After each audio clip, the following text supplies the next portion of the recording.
Ashley, it's still an active scene right now. I'm here about a mile away from the home where three people were found dead. Police are still behind me, blocking the road. The house sat just outside Beggs, Oklahoma, tucked behind trees near View Circle. From the road, it looked like any other rural home, quiet, unremarkable, untouched. But on the morning of September 7th, 2019, something was wrong. A baseball cap lay in the yard. The front door stood open, splintered inward. There was no answer when someone knocked. Police were called, and when deputies entered the house, they found three people dead. Jack Chandler, 65, his wife, Evelyn Chandler, 69, their daughter, Tiffany Icor, 43. All three had been shot. Investigators quickly realized this wasn't random. It was deliberate, methodical, and planned. The power and phone lines had been cut before the killers entered. Security cameras had captured part of what happened until the electricity went out. At around 3 a.m., a light-coloured sedan pulled up. Two people stepped out, one taller than the other. They moved toward the house, kicked in the door, and went inside. Jack Chandler was killed first. Evelyn tried to hide in a closet. She was found and shot. Tiffany endured the worst. Evidence showed she had been tortured before she was killed. The family had lived quietly. They kept to themselves.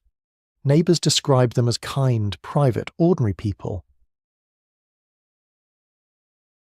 Saturday when deputies were called to a home just north of Beggs and found three people shot and killed. This family really just kept to themselves. However, they say that these were good people, and this whole situation is just very disheartening. They were real quiet. They were friendly. When people drive by, they'd wave at you. They kept the cleanest yard in the neighborhood. Deputies identified 65-year-old Jack Chandler, his 69-year-old wife, Evelyn, and their daughter, 43-year-old Tiffany Icor. But police soon learned this home had been on law enforcement's radar before.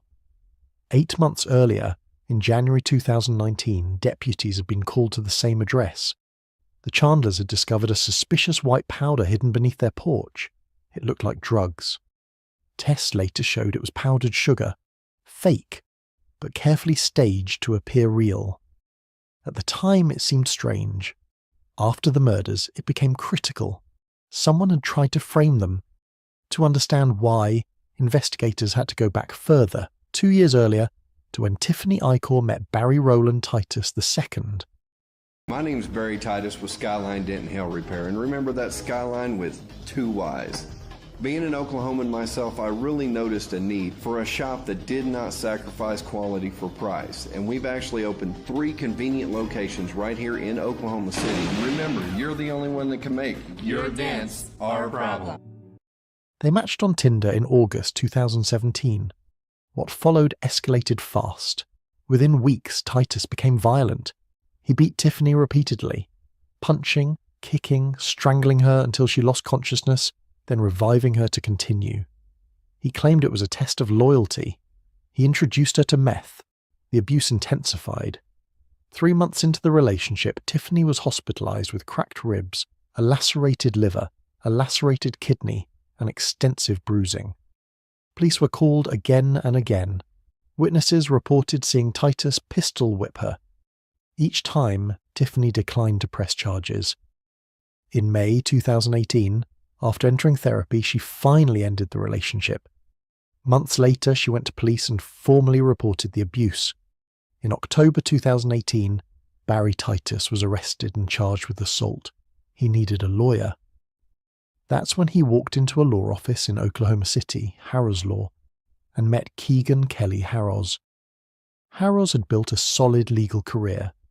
Originally from Texas, she studied electrical engineering, then marketing, then law. She worked as a law clerk, intern, assistant public defender, and eventually opened her own firm in 2014, handling criminal defense, family law, and personal injury cases. She became Titus's attorney.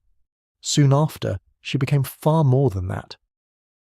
Despite professional rules strictly forbidding romantic relationships between lawyers and clients, Harroz and Titus began a secret relationship. While she defended him against Tiffany's assault allegations, they grew closer. She represented him repeatedly in the assault case, a protective order case, and unrelated charges. In June 2019, Tiffany filed a protective order against Titus. Behind the scenes, Haroz hired a private investigator to follow Tiffany. She stayed aligned with Titus through every legal obstacle. Then the Chandlers were murdered. As detectives worked the crime scene, they connected details quickly. The baseball cap outside the house was collected and tested. DNA matched Barry Titus. A footprint near the entryway matched a female boot later found during a search of Titus and Harroz's home. Surveillance showed a vehicle resembling Harroz's 2010 Lexus. Then Jose Rebay admitted planting fake drugs on the Chandlers' porch months earlier, saying he acted on instructions from his attorney, Keegan Harroz. Rebay staged the drugs and reported the family to the drug task force, falsely claiming they were dealing. He later cooperated with police for leniency. 6 days after the murders, Harroz was arrested, not for homicide but for witness intimidation related to the staged drugs. Bond was $1 million. Harroz in jail on a $1 million bond. The DA charged her under seal for intimidating a state witness. It's alleged to have happened in January of 2019, so 8 months ago. And she's been a member of the Bar Association, appearing in courts all across Oklahoma with not any flight risk or anything. There's something else at play here for it to be $1 million. The sheriff's office keeps telling us Harroz was not arrested in connection with the triple homicide. As we've reported, Harroz's client, who's also her boyfriend, is charged with domestic abuse against Tiffany Icor, the daughter killed in Beggs. Found shot to death at the Chandlers' home in Beggs on September 7th. The Okmulgee County Sheriff's Office says evidence shows 2 people cut electric and phone service to this home while the family was sleeping, then kicked in the front door and killed the family. Harroz's brother tipped police about an AR-15 belonging to Barry Titus and Harroz, believed to be the murder weapon. Ballistics confirmed shell casings matched the rifle. Titus and Harroz claimed they were in Texas September 6th to 10th, 2019. The murders occurred September 7th. Investigators doubted them. In April 2021, prosecutors charged Titus and Harroz with 3 counts of first-degree murder and 1 of first-degree burglary. Both pleaded not guilty. In April 2022, prosecutors sought the death penalty, citing torture, terror inflicted on the parents, and Titus's violent history. As of now, both have not been sentenced yet. We have filed charges today against Barry Roland Titus II and Keegan Kelly Harroz for the murders of Jack Chandler, Kay Chandler, and Tiffany Icor. This comes a little more than a year and a half after the crime was committed. They will both be charged with 3 counts of premeditated murder and 1 count of burglary in the first degree.